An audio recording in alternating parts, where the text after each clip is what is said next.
AITA for embarrassing a young couple? I, female, am a tourist guide. One of the trips I do is inside the bus. We're visiting 2 places and the third is a free time, so the end of the bus tour. The distances are not that long. From A to B is 20 minutes, from B to C is 15 minutes, and from C to the end is 25. The road is not straight.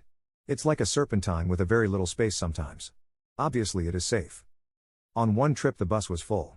Meaning everyone had their seats, but there were no free seats left. I noticed that a young couple was standing and I saw an empty seat, so I told them that there is one. They refused to sit down. Apparently they wanted to sit together. I told them that I do understand that, but unfortunately there are no more empty seats next to each other, but the vacant ones were so close that they could hold their hands if they wanted to. The guy came to me and said that it's nicer to sit together. I told him that while I understand that I can't force the passengers to move their seats, I've noticed the 2 people with vacant seats next to them shaking their heads no. The driver refused to drive because of the road.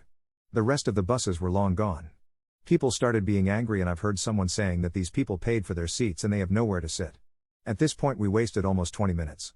So then I picked up the microphone and said these 2 people have places, but since they're not next to each other they're refusing to sit down. The driver will not move the bus until everyone is sitting down. I was here many times before, so for me we can stay here until it's time to go back to your hotels. People started shouting at them, so they finally sat down. When they left the bus they told me that I humiliated them and that I am a massive asshole. So AITA?